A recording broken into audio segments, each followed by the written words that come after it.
Subscribe करें अपने इस चैनल को और बेल आइकन को दबा करके नोटिफिकेशन को ऑल पे करें और पाएं सारे वीडियोस के अपडेट्स को। हेलो माइनर्स, कैसे हैं आप लोग। आपके अपने यूट्यूब चैनल खनन ज्ञान पे आप लोग का फिर से स्वागत है। आशा करता हूँ आप लोग बहुत अच्छे होंगे। तो चलिए देर न करते आज के अपना वीडियो को टॉपिक शुरू करते हैं। तो आज के हमारा टॉपिक ऑफ द वीडियो जो है वो है कावर डायग्राम, और इस वीडियो में कावर डायग्राम के बारे में पूरा डील करूँगा। इससे जो पहले इंट्रोडक्शन जो होगा वो, उसके साथ में आपका डिस्क्रिप्शन और उसका जो यूजेस है और जो इम्पोर्टेंट पॉइंट है, ये सारी चीज़ों को आपके साथ में डिस्कस करने वाला हूँ, ठीक है। और इनसे रिलेटेड जो एग्ज़ाम से क्वेश्चन बनेंगे वो आपकी वीडियो के साथ साथ मैं डिस्कस करता चला जाऊँगा। तो चलिए देखते हैं। तो सबसे पहले हम लोग जानते हैं कि कावर डायग्राम होता क्या है। ये बहुत ही इंपॉर्टेंट है आपके जीटी एग्ज़ाम्स के लिए, और जो डिप्लोमा कर रहे हैं, डिप्लोमा होल्डर हैं, उनके लिए भी बहुत ही इंपॉर्टेंट टॉपिक है ये एग्ज़ाम्स के व्यू से भी, और आपका जो CIL के द्वारा एग्ज़ाम, जो कॉम्पिटिटिव एग्ज़ाम होता है, उसके लिए भी बहुत इंपॉर्टेंट एक टॉपिक बन जाता है, ठीक है। तो देखते हैं कावर डायग्राम होता क्या है। तो it is a graphical representation of the mixture of oxygen and fire damp which explain the explosive nature of mixture. मतलब क्या बोल रहा है कि ये हम लोग का ग्राफिकल रिप्रेजेंटेशन है of mixture of the oxygen and fire damp, जो हम लोग मीथेन के नाम से भी जानते हैं, विच explain the explosive nature of mixture. जो मिक्सचर फॉर्मेशन हो रहा है ऑक्सीजन और फायर डायम का, वो हमारे माइंड्स में जो प्रेजेंट है वो एक्सप्लोड करेगा कि नहीं, ठीक है, जब उसको कोई हीट मिलता है तब। और after observing the diagram we are able to answer that. अगर हम लोग जब ऑब्जर्व कर लेते हैं इस डायग्राम को, जो हमारा डायग्राम जब ऊपर में दिखा था, ये डायग्राम आप देख सकते हो। इस डायग्राम को जब हम ऑब्जर्व कर लेते हैं तो ऑब्जर्व करने के बाद पता चल सकता है कि कौन सा मिक्सचर जो है, कितना लेवल का मिक्सचर जो है हम लोग का वो एक्सप्लोड करेगा। और उसको देखने के बाद हम लोग ये 2 पॉइंट्स को जान सकते हैं कि क्या क्या हो सकता है। पहला पॉइंट जो है, air contains amount of percent of oxygen and percentage of fire dam mixture will explode और नॉट इफ़ गेट हीट। मतलब कि परसेंटेज ऑफ द ऑक्सीजन और फायर डैम का जो मिक्सचर है वो एक्सप्लोड करेगा कि नहीं जब उसको हीट दिया जाएगा तो, ठीक है। उसके बाद दूसरा पॉइंट क्या है, if the amount of air increases, आपका अमाउंट जो एयर इंक्रीज और डिक्रीज करता है, तो अनएक्सप्लोसिव जो मिक्सचर आपका जो है ऑक्सीजन फायर डैम का जो मीथेन है, वो जो मिक्सचर है वो एक्सप्लोसिव मिक्सचर फॉर्म कर सकेगा कि नहीं आफ्टर जब ये होता है, या फिर वैसा वर्षा बोल सकते हो कि जब या फिर डिक्रीज़ करेगा या फिर इंक्रीज़ करेगा इस परसेंटेज ऑफ आपका ऑक्सीजन और फायर डैम जब इंक्रीज़ और डिक्रीज़ करेगा तो वो एक्सप्लोसिव नेचर बनाएगा कि नहीं, मिक्सचर बनाएगा कि नहीं। ये 2 पॉइंट्स हम लोग ये ग्राफ को देखने और समझने के बाद में बता पाएंगे, ठीक है। तो चलिए आगे बढ़ते हैं। तो आगे हम इस ग्राफ का डिस्क्रिप्शन देख लेते हैं कि क्या है, और समझते हैं कि पहले जो एक्सप्लोसिव नेचर जो मिक्सचर जो बनता है वो फॉर्मेशन कैसे होता है, ठीक है। तो पहले हम लोग मीथेन का जो एक्सप्लोसिव जो लिमिट है वो इस ग्राफ पे कैसे वैरी कर रहा उस चीज़ को डिस्कस कर लेते हैं। तो चलिए हम लोग देखते हैं। As we know that if in general body of air the percentage of fire damp is 5.4 to 14 point, then explosion will occur. ये तो हम लोग पहले से भी जानते हैं कि अगर फायर डैम का जो परसेंटेज जो है 5.4 to 14.8 होता है तो ये एक्सप्लोजन यहाँ पर हो सकता है, अगर इसको हीट और ऑक्सीजन जो आपका अमाउंट सफिशिएंट अमाउंट में मिलता है तो, ठीक है। और अगर जिनको नहीं पता है एक्सप्लोजन लिमिट, तो मैंने प्रीवियस जो वीडियोज़ है वेंटिलेशन पे बनाया हुआ और गैसेस BGT स्पेशल एक वीडियो है, उसका डिस्क्रिप्शन में लिंक दे दूंगा, उस वीडियो को देख ले। आपको ये सारा जो एक्सप्लोजन लिमिट्स है डिफरेंट गैसेस के जो मायने पाए जाते हैं वो आपको मिल जाएगा, ठीक है। तो चलिए आगे देखते हैं। तो as the percentage of oxygen decreases, जैसा कि क्या होता है कि ऑक्सीजन का परसेंटेज जो है वो डिक्रीज करता है, the lower limit of the explosion of is increases. जो लोअर लिमिट जो आपका 5.4 जो है वो क्या कर इंक्रीज करता है एंड स्टॉप ऑन द 6%। यानी कि इंक्रीज करते करते क्या होता है 6 पे जाकर स्टॉप हो जाता है। कब? Eight the oxygen percentages of 12.1, ठीक है। ऑक्सीजन का परसेंटेज 12 जब पर आकर के क्या होता है रुक जाता है। And the upper limit of the 14.8 start decreasing at the oxygen percent आपका 12 point is come at the 6% to. अगर क्या है अपर लिमिट जो भी है, जो अपर लिमिट जो एक्सप्लोजन लिमिट होता है आपका मीथेन का या फिर फायर डैम का जो बोलते हैं हम लोग, वो भी क्या है आपका 12.1 ऑक्सीजन आने पे क्या होता है 6 पे आकर क्या होता है स्टॉप हो जाता है। जैसा कि आप ग्राफ में देख सकते हो दोनों तरफ से एक कर्व जो है, इधर से भी आपका 5.4 से भी क्या हो रहा है डाउन हो रहा, मतलब इंक्रीज कर रहा, और 14.8 से क्या हो रहा है वो डिक्रीज करते हुए आकर 6 पे दोनों क्या कर्व क्या हो रहे हैं मिल जा रहे हैं, ठीक है। ये 2 पॉइंट्स हैं।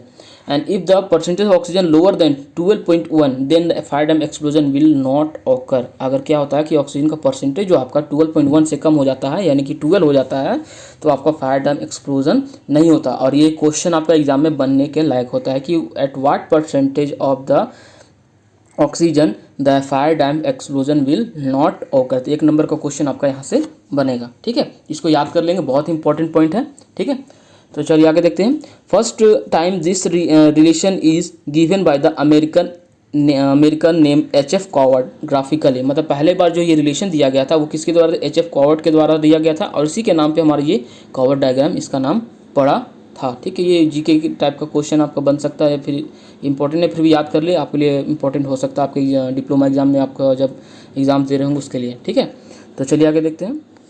तो जैसा हम लोगों ने ग्राफ पे डिस्कस किया, ठीक है, उस ग्राफ पे जो इंपॉर्टेंट पॉइंट्स जो है उसको हम लोग जोन्स को ज़्यादा डिस्कस कर लेते हैं कि कौन सा जोन जो एक्सप्लोसिव आपका मिक्सचर बनाता है, कौन सा जोन भी अगर रहेगा आपका पॉइंट तो, और कौन सा जोन नहीं बनाएगा, और कौन सा जोन फॉर्मेशन नहीं हो पाएगा, वो सारे चीज़ को मैं डिस्कस करूंगा। ठीक है, तो ये ग्राफ है आपका, इसको देख लेंगे। ठीक है, ग्राफ के साथ में डिस्कस करते चलेंगे। पहला जो है, after observation of given graph we are able to conclude that, मतलब पहला पॉइंट ये रहा आपका कि ऑल मिक्सचर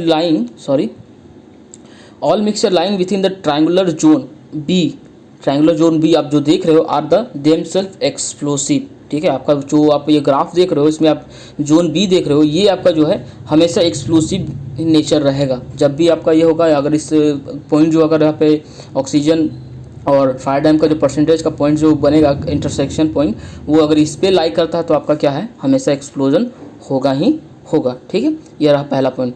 अगले पॉइंट को देखते हैं। All the mixture lying to the right of the zone C, जहाँ पर जोन सी आप देख रहे हो, नीचे वाले जो जोन की बी के नीचे जो है, contain too much methane to explode but they will form explosive mixture when the mixed with the right amount of air. मतलब कि आपका जोन सी जो है वो एक्सप्लोसिव नेचर नहीं होता है, पर अगर हवा का जो अमाउंट अगर इंक्रीज़ करता है और एक्सप्लोज, इसके कारण से क्या, जब हवा का अमाउंट इंक्रीज़ करेगा तो जाहिर सी बात है कि मीथेन का जो परसेंटेज या फिर फायर डैम का जो परसेंटेज है वो डिक्रीज़ करेगा, वो जो जोन बी में आ जाएगा। ठीक है, आने का चांसेस होता है, जिसके कारण से वो एक्सप्लोसिव नेचर एक्सप्लोसिव मतलब कि नेचर में बन सकता है। ठीक है, एक्सप्लोजन हो सकता है वो एयर का अमाउंट इंक्रीज़ करने पे। ठीक है, तो चलते अगले पॉइंट की ओर। हमारा जो अगला पॉइंट है, all mixture lying to the left zone D, आपका लेफ्ट जोन जो डी दिख रहा है नीचे वाला पॉइंट जो है, are neither explosive nor capable to forming the explosive mixture of with the air. मतलब कि ये जोन है, अगर एयर का अमाउंट भी अगर इंक्रीज कर जाए या फिर कुछ भी हो जाए, ऑक्सीजन का परसेंट या फिर मीथेन को इंक्रीज कर जाए, तो वो जो प्लेस है, इस प्लेस में कभी भी एक्सप्लोजन होगा ही नहीं। ठीक है, ये एक्सप्लोसिव नेचर में कभी नहीं बनेगा। ठीक है, अगले पॉइंट को देखते हैं। Lower limit of the explosibility remains almost constant. ठीक है, लोअर लिमिट जो आपको जो एक्सप्लोसिबिलिटी जो है remains already constant at the about the 5.4 for all percentage of oxygen down to the 12.5। ठीक है, मतलब क्या है कि ये एक्सप्लोसिव रिमेन्स जो होगा कांस्टेंट हो जाएगा, आपको वो वहाँ पे एक्सप्लोसिबिलिटी जो है वो कांस्टेंट हो जाएगा। ठीक है, 5.4 पे for the all percentage of oxygen का जो परसेंटेज जो है अबाउट जो 12.5 पे, ये हमेशा इसका एक्सप्लोजन मीटिंग का कांस्टेंट है, 5.4 ही रह जाएगा, तो कांस्टेंट बन के रह जाएगा। ठीक है,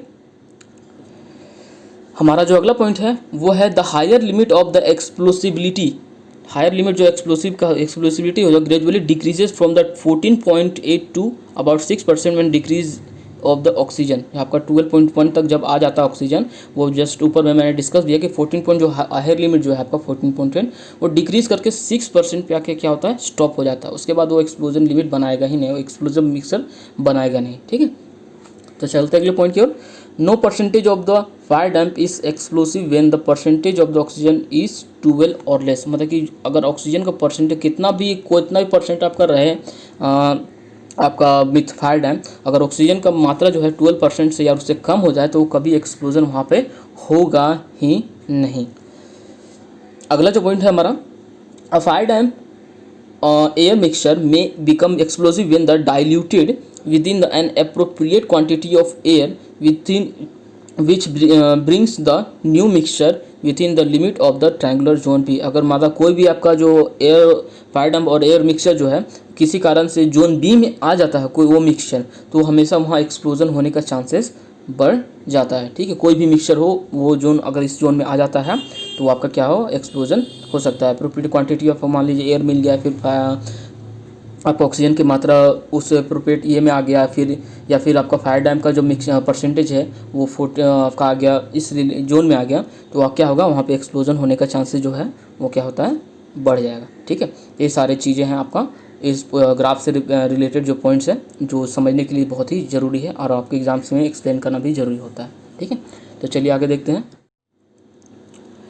आगे जो है हम लोग यूजेस देखेंगे कि ये कावा डायग्राम जो है वो हम लोग का यूज़ किस चीज़ में आता है। सबसे इंपॉर्टेंट जो यूजेस है कावा डायग्राम को वो है हमारा द मेन यूज ऑफ कावा diagram is during the ceiling of a fire zone. ठीक है, आपका जो फायर जोन होता है, फायरिंग एरिया जो होता है जहाँ पे आग लगने के चांसेस होते हैं, उसको सील करते समय हम लोग क्या करते हैं, इस कावा डायग्राम का उपयोग करते हैं। ठीक है, ऑफ अ गैसी माइन। ठीक है, और दूसरा क्या है कि ऑल्सो री ओपनिंग, जब हम लोग किसी सील्ड ऑफ एरिया का री ओपनिंग कर रहे होते हैं उस टाइम भी फायर हम लोग ऑफ अ फायर जोन यानी गैसी माइन हम लोग को इसका भी प्रयोग किया जाता है। यानी कि दो कंडीशन पे, या फिर आप बोल सकते हो सीलिंग करने समय पे या फिर री ओपनिंग करते समय हम लोग ये कावर डायग्राम का प्रयोग होता है। ठीक है, ये मेन आपका जो यूज़ है कावर डायग्राम का यही है। ठीक है, तो आज के हमारे इस वीडियो में इतना ही। आशा करता हूँ ये टॉपिक जो है आपको बहुत अच्छी तरह से समझ में आ गया होगा और ये एग्जाम्स के व्यू से बहुत इंपॉर्टेंट है, तो आप लोग इसको अच्छे तरह से देख ले। जिनको समझ में नहीं आया तो प्लीज़ कमेंट बॉक्स में करें। इसका जो हिंदी वर्जन, हिंदी जो नोट्स पे अगर डिस्कशन चाहिए तो वो भी मैं आपके साथ में कर दूंगा। ठीक है, तो आज के हमारे इस वीडियो में इतना ही। Thank you, have a nice day.